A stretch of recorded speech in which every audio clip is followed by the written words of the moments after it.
Imagine balancing on this really narrow, bending wooden plank. Oh, wow. Yeah, and it's suspended over this dark, churning water. There are absolutely no handrails anywhere. Not at all. None. And you can't see where you're stepping because, well, it's nighttime. Right. Plus, there are hundreds of people behind you, like blindly pushing forward and forcing you closer to the edge. That is genuinely terrifying. It gets worse. Just as you take your next step, the dock worker who is, supposed to be helping you actually pulls the plank out from under your feet. Wait, really? While you're on it? While you're on it. Welcome to today's deep dive. We are looking at a scenario where a joyous celebration, like a celebration of national maturity, rapidly degraded into a desperate fight just to stay out of the water. Yeah, it's a heavy topic today. We're examining the events that unfolded at the Parika Stelling during Guyana's 60th independence celebrations. And 60 years of independence, that is meant to be this crowning milestone for any republic. Absolutely. It's a moment that's designed to project, stability and capability and progress onto the global stage. Right. You want to look good. Exactly. When you invite the public and international diplomats to celebrate, you are making this implicit guarantee, a guarantee that the host nation can safely manage its own infrastructure. Which makes the document we are analyzing today incredibly jarring. It really is. We are working from a highly critical report, and this was issued by the Win Party. Now, for you listening, I need to provide some crucial context here. Yeah, the context is important for this one. But Win Party is an opposition political entity, and they observed and documented the events at the Stelling. Right. Because this comes from a political organization, I want to make our mission here crystal clear. We are strictly, impartially exploring the logistical claims and observations made in this specific document. Just looking at the logistics. Exactly. We are entirely neutral. We are not taking political sides, and we are not endorsing the viewpoints of the Win Party. Right. We're just unpacking the data they provided. Yes, we are simply using their report as a lens to understand, the anatomy of how a massive public gathering breaks down. And it serves as a pretty stark case study in crisis management, honestly. Oh, completely. By analyzing the breakdown described in this document, we can extract vital lessons about crowd dynamics, physical safeguards, and just overall emergency readiness. Stuff that applies to major events worldwide, really. Exactly. Okay, let's unpack this, because to truly understand what the Win Party report describes as a national embarrassment, we have to start by looking at the raw physical environment. The staging ground itself. Right. And for those who might not know, a stelling is a local term for a major waterfront port or a ferry dock. So we are talking about heavy maritime infrastructure here. Yes, big concrete and wood over deep water. And according to the report, the public infrastructure at the Parika Stelling was entirely inadequate for the sheer volume of citizens who showed up. Well, infrastructure acts sort of like the banks of a river. Okay, how so? When you have a massive flow of people, those physical banks, the barricades, the widened walkways, the lighting, they direct the flow safely. Right, they guide the water.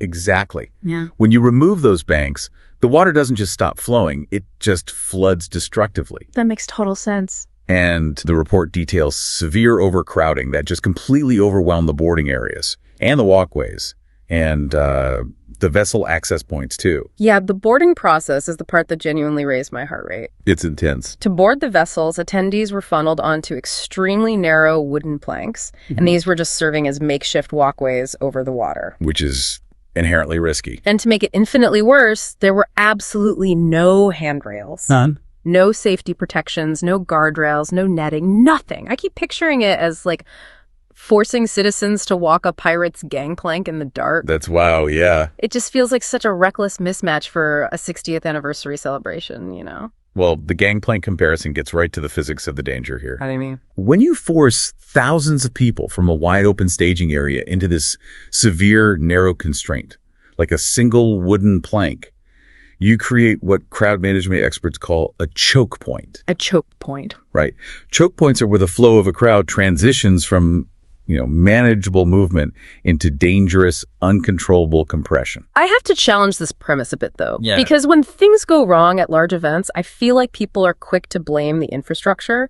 But couldn't this chaos just be blamed on, like, a rowdy crowd not following directions? It's a common assumption, yeah. I mean, how do we know it's a failure of the physical environment and not just people pushing and acting recklessly? Because environmental cues dictate human behavior in large groups. Okay. When a venue provides sturdy handrails, clear lighting, metal barricades, a crowd unconsciously understands its boundaries. They know where to go and where not to go. Exactly.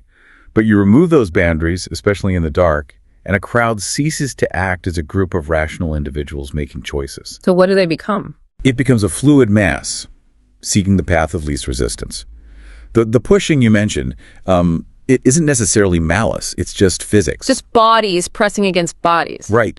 The people at the very back of a massive crowd, they cannot see that there is a narrow, handrail-less plank at the front. They just see the person in front of them. Exactly. They just know they want to move forward, so they take a step. And that adds up. That single step, multiplied by thousands of people, creates an immense wave of physical pressure that transfers through the bodies of the crowd. So the people at the front, the ones standing on the edge of the dock, they are absorbing the combined physical weight of everyone behind them. They are trapped. Wow. The report explicitly highlights this. It notes in point 3 that children, the elderly, and women were visibly caught in these tightly congested, unyielding crowds. Because they couldn't push back. Right. They simply did not have the physical leverage or strength to resist that forward momentum of the mass. That is terrifying. When the infrastructure fails to manage the flow, the people at the choke point are subjected to literal crushing forces. And the document points out, I think in point 19, that there were absolutely zero accessibility accommodations for the elderly or disabled attendees. None whatsoever. But you have a massive, dense crowd, no organized boarding system, and people standing inches from the edge of a deep water dock with no visible protection from falling in. It's a massive slip and fall hazard. A huge one. And it's a slip and fall hazard that becomes exponentially deadlier in a crowd crush. Because you can't just get back up. Exactly. If one person loses their footing on that plank, or even at the dock's edge, a void opens up in the crowd. Oh, I see. The pressure from behind instantly fills that void, meaning people fall on top of the person who tripped, creating a pileup over open water. Man.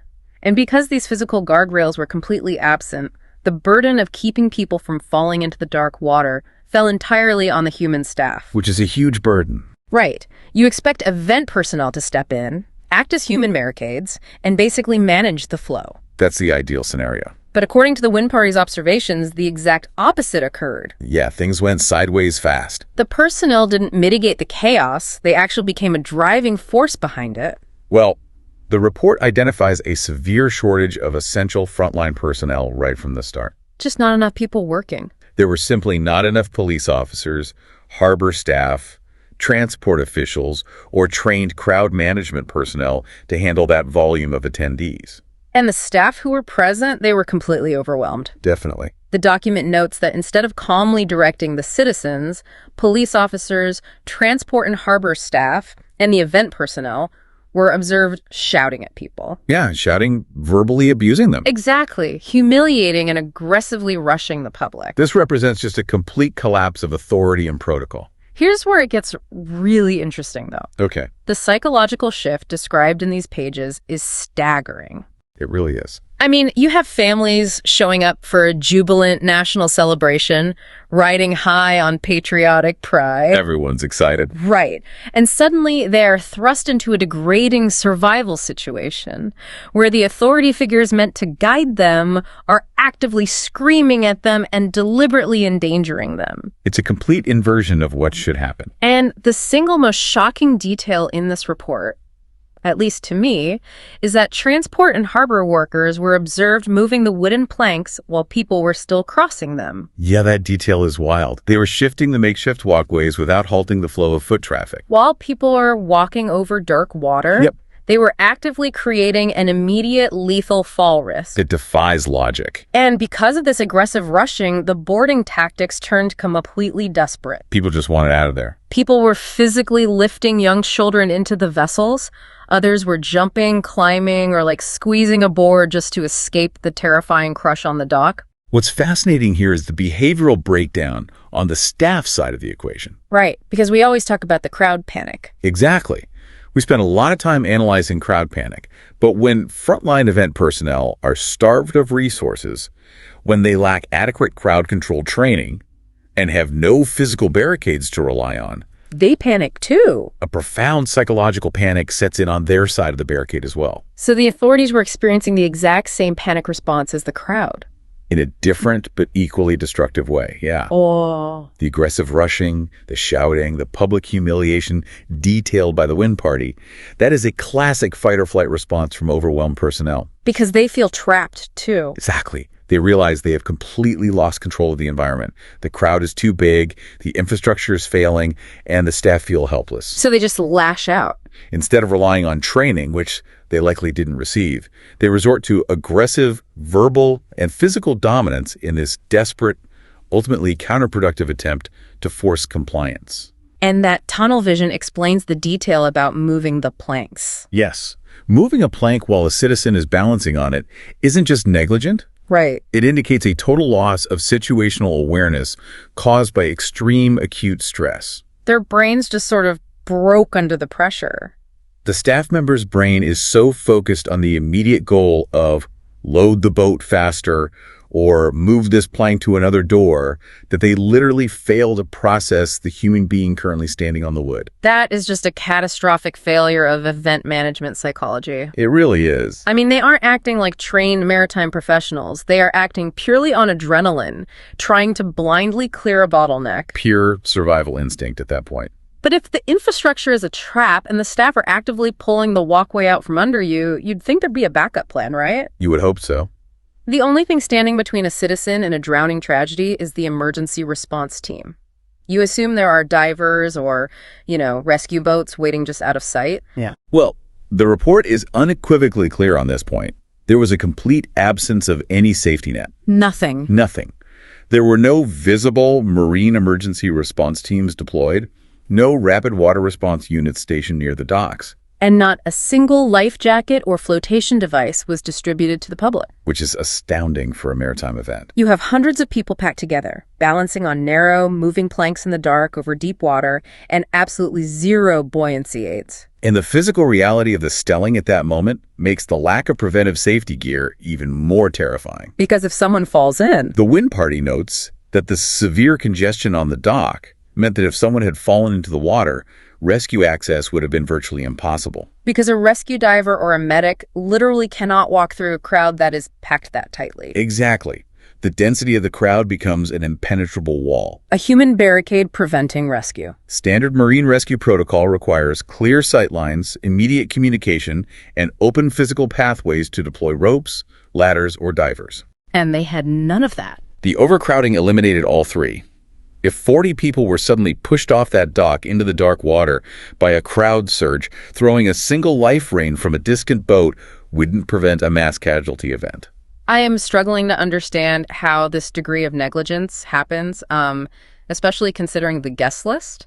Right. The VIPs. I have to ask you a pointed question here. Go for it. Considering foreign diplomats and senior officials were present, wouldn't standard international protocol dictate strict security cordons? Under any normal operational standard, absolutely yes. How does a national event of this magnitude completely overlook basic VIP security and marine safety? High-level dignitaries require advanced teams who map out secure perimeters, establish sterile zones, and coordinate dedicated, separate transport logistics far away from the general public. So what happened here? Because the report explicitly states there were diplomats there. According to the observations in the report, those protocols were either non-existent or they just completely collapsed under the pressure of the crowd. So they were just in the mix. There was no visible separation between VIP security zones and the general public. The diplomats and senior officials were mixed right into the same terrifying bottleneck as the families with kids. They were caught in the exact same crush. Unbelievable. And that weak, visible security coordination didn't just pose a threat to the dignitaries. It actively heightened the safety risks for the local citizens, too. Wait, how does it hurt the locals? When a secure perimeter fails, advanced security teams often have to scramble to forcefully carve out space for their VIPs. Oh, so they start pushing. Right. This sudden, uncoordinated movement compounds the existing transportation delays and creates secondary crowd surges, Making everything worse. visibly increasing the frustration and danger for everyone trapped on the dock. If we have foreign diplomats being pushed around on a dark dock with no life jackets, that really explains the language the Win Party uses to describe the event. If we connect this to the bigger picture, it really contextualizes their assertion. It validates why the report repeatedly characterizes this specific logistical breakdown as a national embarrassment. Because everyone saw it. A 60th anniversary is a highly curated performance of national competence. It's a show. Right. The optics of international dignitaries, caught in the exact same disorganized, unprotected mob as the general public, broadcast this logistical failure to the world. It completely shatters the veneer of modern, capable infrastructure. It highlights the sheer luck involved that no major tragedy or loss of life occurred under these conditions. It puts the nation's vulnerabilities on a very public, very international display. Absolutely. And the scariest part of this entire deep dive is how it ends. The report concludes by stating that, thankfully, no major tragedy or loss of life occurred. Which is a miracle. But it emphasizes that this wasn't due to brilliant last-minute maneuvering by the authorities. It was sheer blind luck. Just luck. Under only slightly worse circumstances, like a sudden loud noise, a broken plank, maybe a sudden rainstorm making the wood slicker, these conditions could easily have resulted in a mass casualty event. Luck is a terrifying thing to rely on when managing the lives of thousands of citizens. It really is. It is essentially the absence of strategy. To bring all of these pieces together for you listening, the Win Party's report paints a picture of a 60th independence celebration at Parika Stelling that was saved from mass panic entirely by luck. A perfect storm. It was. We explored a catastrophic failure of physical infrastructure where citizens were forced across handrailless wooden planks over dark water in severe choke points. Yeah. We looked at the human element where a lack of resources and training caused overwhelmed staff to revert to fight-or-flight responses, actively endangering the public by moving walkways in use. Still can't get over that detail. I know.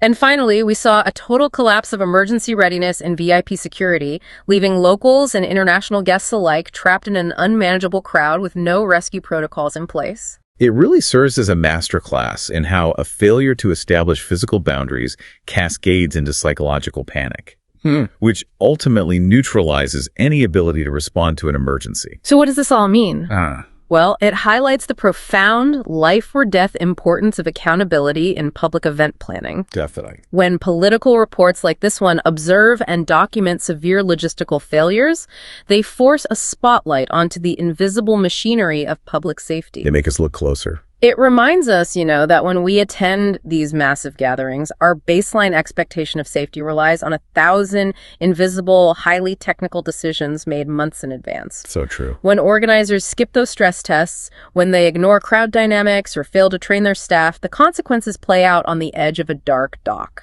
This raises an important question, one that extends far beyond the immediate failures on that specific night. What's that? If an event intended to confidently showcase a nation's maturity and progress at 60 years of independence instead exposes deep systemic vulnerabilities in its most basic public infrastructure and emergency readiness. Right. How does a society go about rebuilding public trust in those institutions before the next major national gathering? That is a great point. You have to rebuild the foundation before you invite people back onto the bridge. Exactly. Thank you for joining us as we navigated the complex and critical insights from this document. We hope this deep dive gave you a much clearer understanding of the fragile physics and psychology behind large-scale public events. It's a lot to think about. Keep asking questions, stay curious, and we will catch you on the next deep dive.